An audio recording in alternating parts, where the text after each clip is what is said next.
thing. In our state, there's no really law on it, I guess, but our state really likes to protect our moose. And when you start salting the roads, your moose end up going out there and licking the roads, and now you have moose in the middle of active roadways, which can be highways, etc.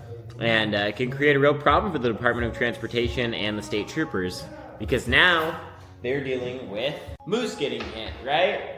So, sand, it's not actually sand, it's gravel. This stuff, it's a chip mix. They use it on all of our roadways and driveways and all of that, so that way the moose aren't walking out in the middle of the road getting ran over by cars and stuff. And some people, I mean, there's deer in other states, but for some reason, you know, the state really likes to protect our moose.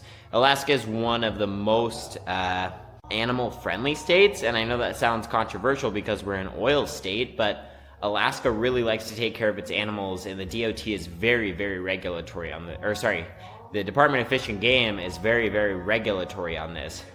And they just want to make sure that the animals are protected. So, yeah, we use sand up here in Alaska. Most people call these guys salters. We call them sanders up here. And so some people just kind of got confused in the last couple videos I've made about sanding on, well, why do you call it a sander? You're not spreading sand. I'm not spreading sand, but we call it sand because it's easier than saying winter chip mix.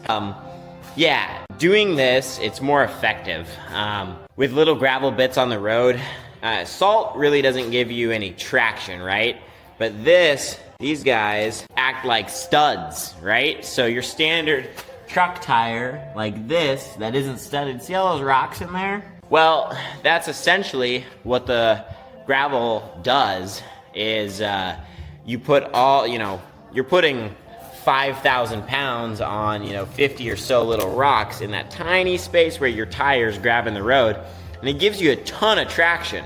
A lot more traction than sand would, a lot more traction than, traction sand really is what we're talking about. That's what they would use, and salt is great. It melts the snow, and the ice. Salt is a good thing, but again, in Alaska, we want to protect our wildlife. Salt is fine for residential driveways,